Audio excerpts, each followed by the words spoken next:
Montgomery had removed to Ontario after her marriage. After all, intermingled with the beginning of her marriage and a considerable number of new responsibilities as a minister's wife was a sense of tremendous loss, not only of her grandmother, but of the house that had been her home for almost as long as she could remember.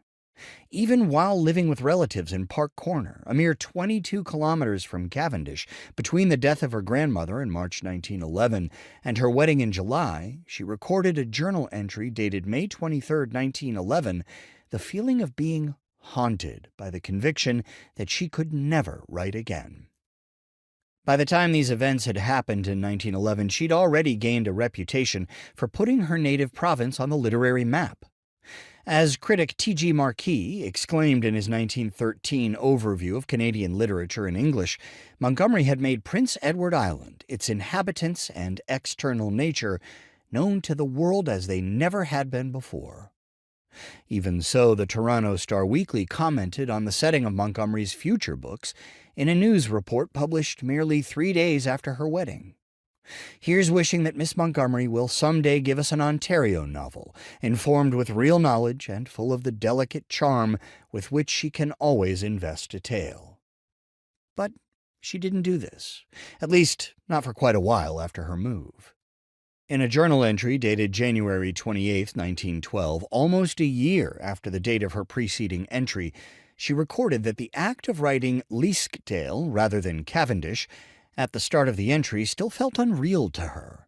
But as she narrated the events of the intervening time in retrospect, using as a basis some entries she'd written in a separate notebook, she recorded in passing one decision she'd made about her literary work: to continue writing as L.M. Montgomery, which she termed the name of my father, the name linked with the experiences of a lifetime, the name under which I have won my success.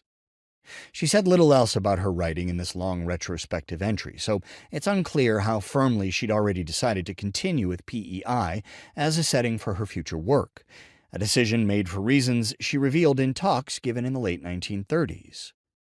A 1937 newspaper article in the Globe and Mail quotes her as saying that when I came to Ontario, I thought it was not safe to lay the scene of my books in Ontario, lest all my husband's congregation think they were in the book. And in a report of a talk she'd given in 1935, a University of Toronto student paper quoted her as offering a rather curious observation about the two provinces. After living 24 years here, I still find Ontario drab and dull when I compare it with the colorful land of Prince Edward Island, with its red roads, green grasses, and blue sky.